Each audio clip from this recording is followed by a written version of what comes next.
Sounds good. Right. Where you're just sign in. Everybody sign in for their door prize? No.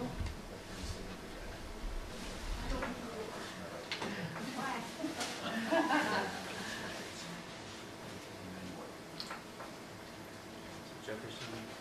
Thanks. Okay, great. We're going to start whenever you're ready, pretty much. You want some water? I'm fine, thank you.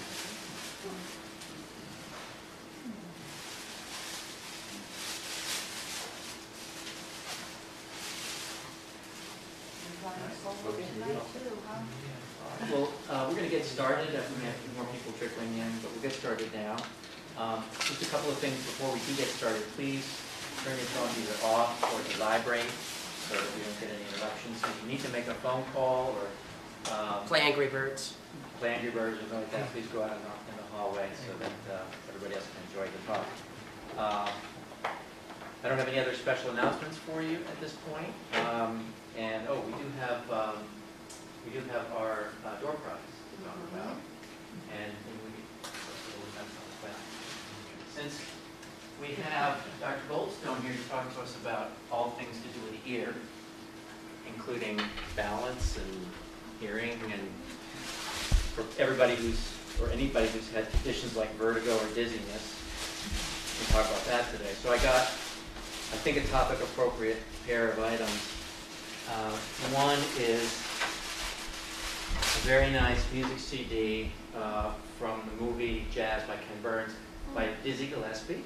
So we got the Dizzy part. And then, of course, you all know, we got the Vertigo part here. This is a 2 CD set, a DVD set.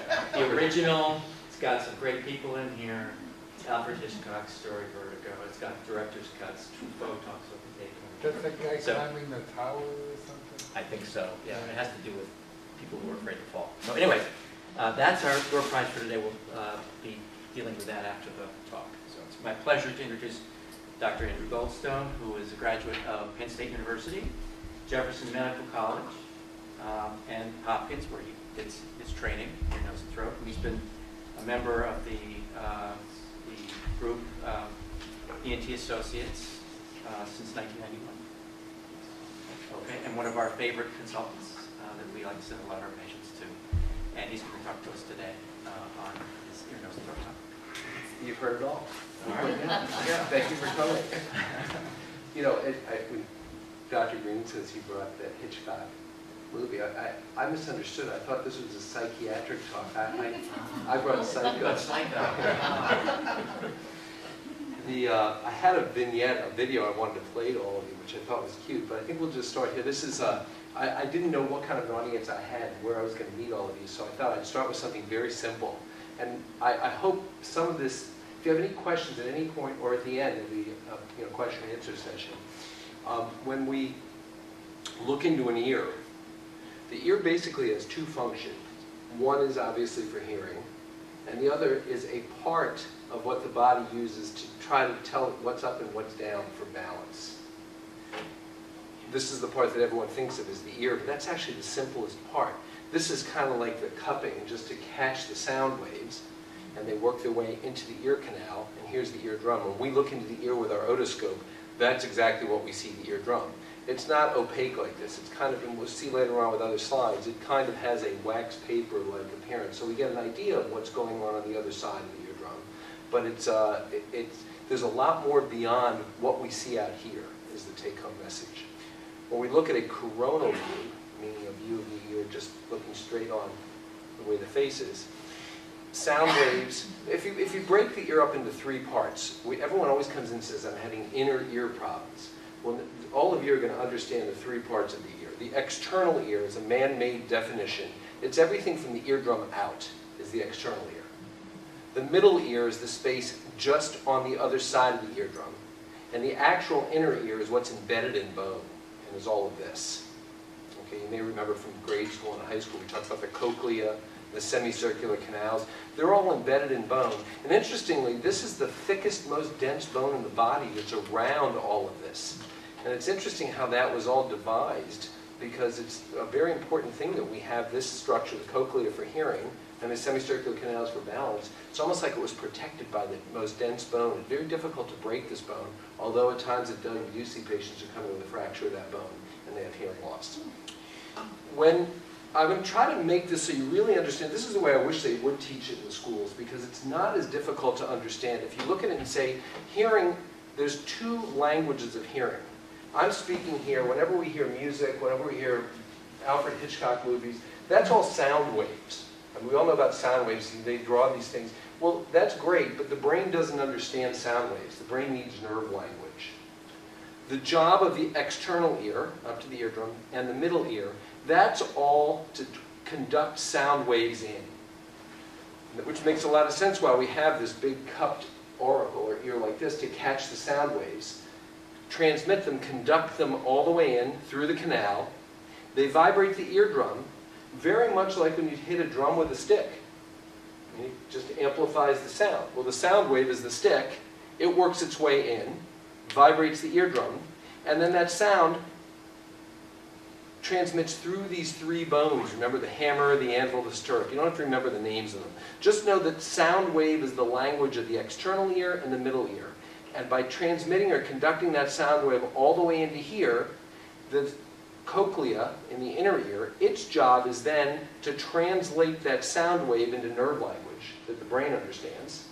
And then the nerve sends the message right up to the brain. So when we look at it, there's the sound wave part, which is the external and the middle ear. And then there's the nerve language part, which is the cochlea, the translator, and the nerve. Okay? It's important that you get that because a lot of this is based on that. So we'll go back and say there's hearing and there's balance. Let's do the hearing part first.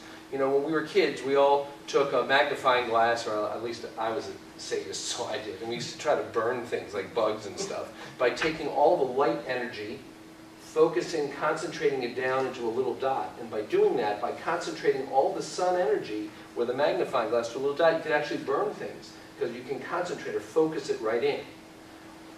When we look at, I couldn't find the right thing on my computer to make this a neat curve, but this is supposed to depict sound waves, sound energy, not light energy, going into the ear. And I mentioned how this part of the ear, the external and the middle ear, amplifies the sound wave, just like a magnifying glass would amplify the light wave. Now why that is because this is like the magnifying glass. The eardrum is a big disc that picks up all these sound wave energies and concentrates it through these bones to a little membrane that's right here.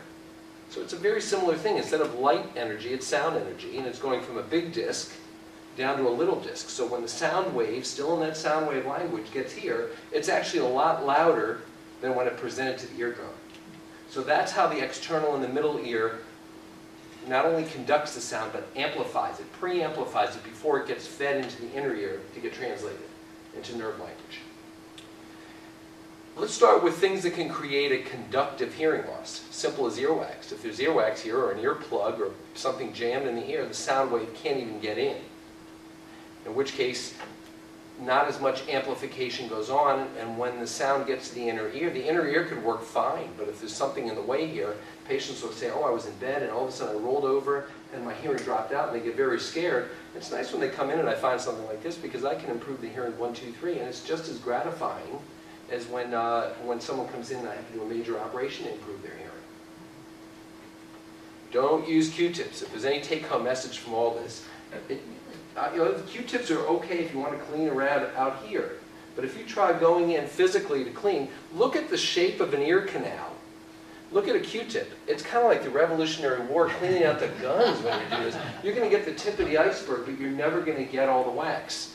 And if anything else, you can create problems by using Q-tips because the wall of the external ear canal, remember from the eardrum out, is very fragile. I can tell you, even I clean wax out of ears every day. Every so often, just cleaning it, we create a little bit of blood because, yeah, I do that too, Ken. That's just good. The wall is so fragile that you can really cause it to bleed easily. And if you make a little laceration, some bacteria can get in there and you can get an external ear infection, which is what swimmer's ear is. And that's very painful. Some of the worst pain I see in my office, besides what I create when I take someone's tonsils out, comes from this ear canal being very swollen. That's when we just don't want to even touch the ear. The kids are miserable.